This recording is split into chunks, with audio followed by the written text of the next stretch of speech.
আব্বা কি কি হয়েছে?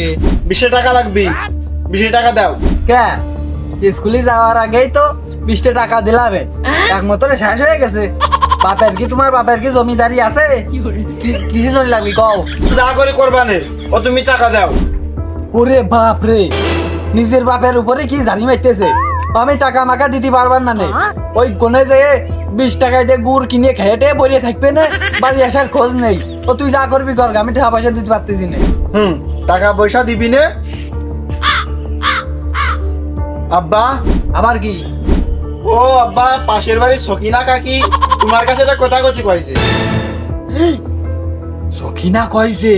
তার মানে তো এই কি কইছে? ও আব্বা, তাহলে আগে 20 টাকা দাও, তারপরে করছি। আরে তুই 20 টাকা কে? ওই সাব বাক্সের মধ্যে 500-600 টাকা নিয়ে যে বারে যে নাচ গান করবি আর বোতলের মাল মুল খাবি, আর জেনে যে পয়সা থাকবি আমি যে উঠোনি আসবো। আর তোর মর্জিনা কাকি কি সখিনা কাকি কি কইছে সেটা ক। তো শোনো, ওই সকিনা কাকি কইছে যে তোমার ছাগল ওই তার ঘরের পিছনে লাগাইছে ঘাস, ওইটা খাইয়ে ফেলাইছে। ও তোমার কইছে ছাগল বানিয়ে যদি হুমিন্দে কইলেও কি রে? দাঁড়া, তোর না ঠাপাই আজকে দম নেই।